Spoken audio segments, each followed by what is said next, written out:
belge que colporte Freddy Loax dans les rues de Monaco ne fait pas rire tout le monde. Mais n'est-il pas normal que ce soit un Belge qui gagne au sprint à Monte-Carlo?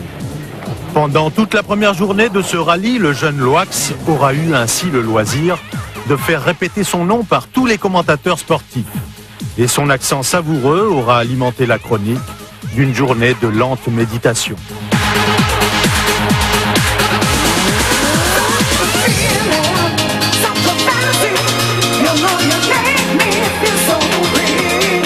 On s'interroge, c'est vrai, sur le devenir d'une deuxième journée qui doit donner le coup d'envoi véritable de la course. Car jusqu'ici, hormis le coup d'audace de Freddy Loax, il n'y a que Didier Auriol qui ait fait parler de lui. Mais pas vraiment comme il l'aurait souhaité.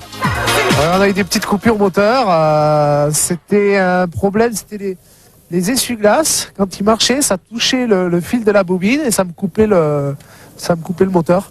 Et Dieu sait si tu vas en avoir besoin des essuie-glaces ici. Ouais, mais c'est pour ça que c'était intéressant qu'il pleuve à Monte-Carlo. Au moins, on s'en est rendu compte tout de suite dans une spéciale très courte. Le lendemain, il pleut toujours sur la vallée du Rhône. Mais les visages de tous les intéressés se portent vers les montagnes de l'Ardèche, là où courent les bruits les plus farfelus. La neige serait tombée en abondance dans Burzet, ailleurs ce serait de la glace. Et la soupe qui alimente d'autres conversations nous rappelle qu'ici l'intoxication verbale a valeur de référence. Les pilotes, eux, n'en finissent pas de se creuser les méninges pour tenter de faire le bon choix de pneus, celui qui peut assurer la survie et nourrir l'espoir sur un terrain qui change sans cesse au fil du temps. D'autant que les gommes choisies spontanément doivent pouvoir servir pendant 2 spéciales, ainsi l'exige le règlement. Dans ces conditions, la science de la course d'un Carlos Sainz, toujours aussi méticuleux, lui assure un avantage suffisant pour revenir à Valence en leader. Certes, le maigre pécule de 3 secondes d'avance qu'il compte sur Mäkinen ne lui permet pas encore de faire état de toute son ambition, mais il suffit peut-être à faire douter les autres. Pour le moment, sur les conditions comme ça, mouillées, la voiture marche bien. Il n'y a pas de problème, je suis content. Aujourd'hui, nous avons roulé bien. Il faut attendre à voir comment ça passe sur des spéciales secs où la puissance pour voir aussi les handling, la stabilité de la voiture sur les spéciales secs. En vérité, cette deuxième étape a fait suffisamment le tri pour dégager une élite de 3 pilotes qui nous promettent maintes et maintes faits d'armes. Car outre Sainz, Mäkinen, le champion du monde en titre, et l'Italien Piero Liatti ont affiché leurs ambitions. Ce dernier, notamment en remportant les épreuves mythiques de Saint-Pierreville et du Moulinon, a fait une formidable impression. Pointé seulement à 24 secondes de Sainz, il faudra désormais compter avec lui dans ce rallye. Tous les autres, en effet, ont laissé des plumes tout au long de cette journée d'eau et de brume. Armin Schwartz a tapé dans la Louvesque, il se retrouve 6e à 2 minutes 41. Loax fait le dur apprentissage du Monte-Carlo et son fabuleux exploit dans Burzet devant tous les ténors de la course ne compense pas son manque d'expérience sur ce terrain. Il est 5e à 2 minutes 12 de Sainz. Freddy, tu as fait 2 temps scratch, dont un dans Burzet. Burzet, c'est le monument du rallye Monte-Carlo. Oui, je suis très content. Moi, j'étais surpris. On a vraiment vite roulé. Le morceau de neige, c'était à peu près 20 km. On n'a pas fait de faute, on était très cool et c'est assez pour faire bon temps. Macrae, lui, pointe seulement en 4e position, juste devant Loax. Une sortie de route dans le Moulinon lui a fait perdre les pédales. Maintenant, le leader chez Subaru, c'est Liatti. Quant à Didier Auriol, des ennuis divers l'ont rejeté à la 7e place, à 3 minutes 14 du leader espagnol. Plus fataliste que déçu, le pilote de Millau. Je connaissais pas les pneus, donc je me suis fié à ce qu'on me disait. Et puis c'était pas bon, mauvais renseignements. Et bon, et on s'est un peu planté. Alors on a perdu beaucoup de temps. Et puis quand on avait un bon compromis, on a fait des bons temps. Et puis la dernière spéciale, pour couronner le tout, j'ai dit on va essayer d'attaquer un peu. On était revenu avec des bons choix de pneus cette fois. Au bout de 4 km, le moteur s'est mis à ratatouiller pendant une quinzaine de secondes. Et puis 2 km plus loin, on a les essuie-glaces qui sont tombés en panne. Et on a fait 22 km sans essuie-glaces, sous la pluie, dans le brouillard. Enfin, tout pour plaire. La 3e journée débute par le monument de Saint-Jean-en-Royan. Une spéciale longue, exigeante pour les moteurs, où il se passe toujours quelque chose. Et effectivement, on ne sera pas déçu du voyage. Tout d'abord, Sainz part sur un faux rythme. Ici, ça ne pardonne pas, d'autant que le moteur de la Ford, qui n'est pas des plus puissants, ne risque pas de compenser la relative prudence du pilote espagnol. Et celui-ci abandonne d'entrée 31 secondes à Pieroliati. Il y a un peu de glace, pas marqué sur les notes, des glaces noires après les tunnels. Il y a un virage à droite qui est presque sorti. Après, peut-être, il roulé un peu trop prudent. Par contre, dans le spécial après, nous avons récupéré des temps. Et les deux dernières, il était pratiquement sec, humide sec. Et nous avons perdu encore un peu de temps. Bon. Tu n'es pas surpris par les performances de Pieroliati? Non. L'année passée, il a fait déjà un très très bon rallye sur Sanremo, sur l'Espagne. Et je pense que c'est un grand pilote. Saint-Jean-en-Royan reste donc fidèle à la tradition. Freddy Loax apprendra ainsi qu'il faut toujours s'y montrer d'une vigilance extrême. Une sortie de route lui fera perdre la bagatelle de 8 minutes et demie. Plus sérieuse, la sortie de route de Macré. Celui que l'on appelle de plus en plus Colin McCrash fracasse tout le côté gauche de sa Subaru, perd plus de 24 minutes avant d'être mis définitivement hors course. Tôt le matin, la bataille du Vercors s'annonce redoutable.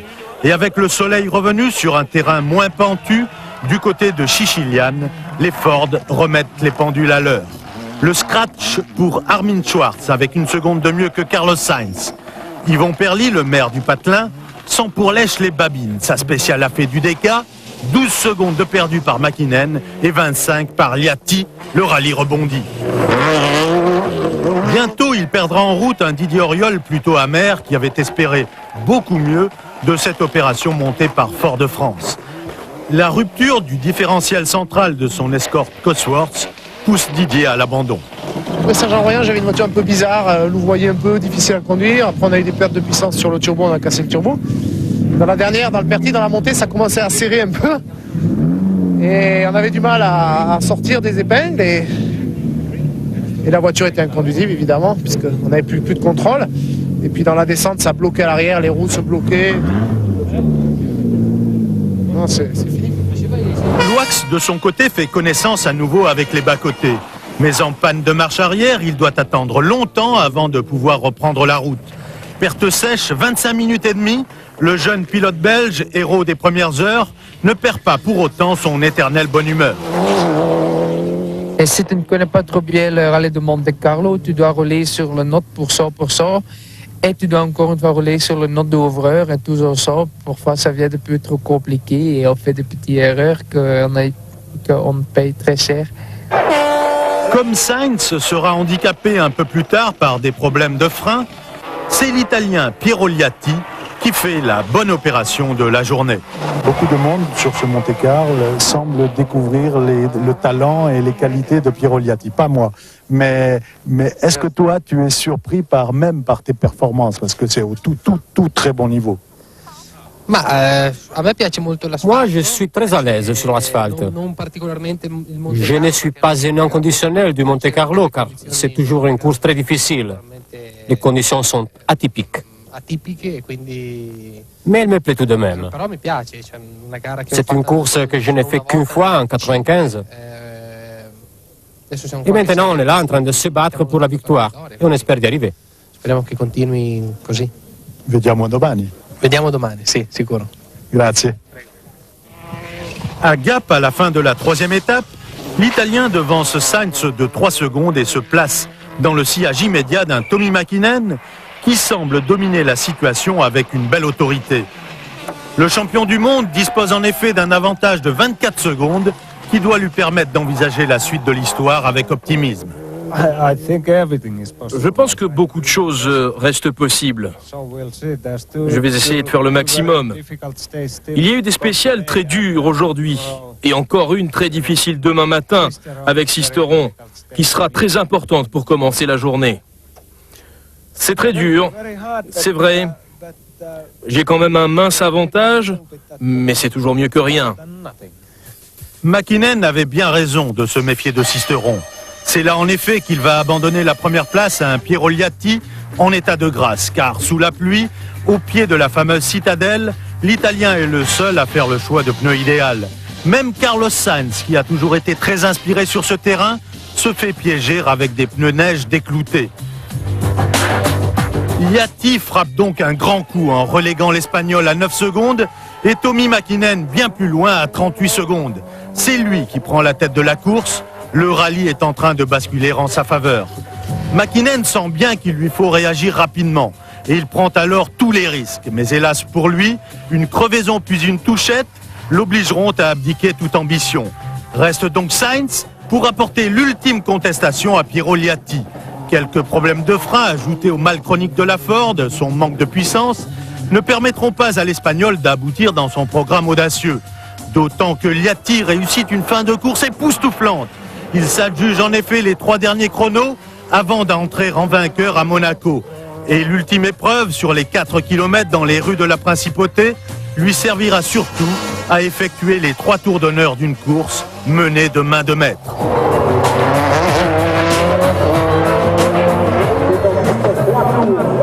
À 34 ans, l'Italien Piero Liatti remporte sa première victoire en championnat du monde. Une victoire acquise au finish après avoir usé la résistance de Tommi Mäkinen, le champion du monde en titre, et de Carlos Sainz, double champion du monde. Cela situe à sa juste valeur la performance de l'Italien et de la Subaru World Rally Car.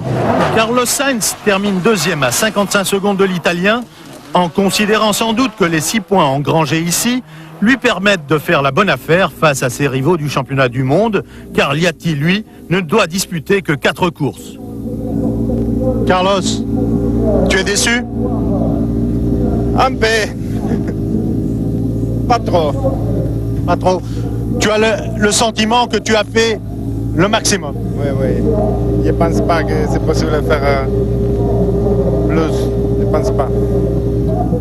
Qui est-ce qui a gagné? Liatti, la Subaru ou les pneus? Tout ensemble. Tout ensemble. Pour gagner le Monte Carlo, il faut bien conduire, il faut avoir une bonne voiture, il faut même aussi de très bons pneus. La deuxième place, finalement, c'est pas mal parce que le championnat du monde est très long et c'est des points qui vont compter beaucoup aussi. Oui, je pense que c'est pas mal. Je pense que c'est un bon départ de championnat. Troisième, Mäkinen a de quoi être déçu. Il précède Armin Schwarz et Nittel 5e. Mitsubishi peut se consoler avec la victoire en groupe N de l'Uruguayen Gustavo Trelles, alors que la Coupe des Dames revient à Holderried et que le challenge Prince Albert, récompensant le meilleur amateur, est attribué à Olivier Deville. Mais le triomphe ici est bien celui de Piero Liatti, superbe vainqueur d'un rallye qui n'avait pas souri aux Italiens depuis le succès de Mickey Biasion en 1989. C'est une grande victoire, Monte Carlo. Parce que gagner à Monte Carlo, pour moi, c'était un rêve que j'avais quand j'étais un petit enfant. Puis l'année où Sandro Munari a été le premier Italien à gagner ici avec la Lancia. J'ai dédié cette victoire à beaucoup de monde. Mais surtout, je voudrais la dédier à ma famille, à ma femme et à ma fille.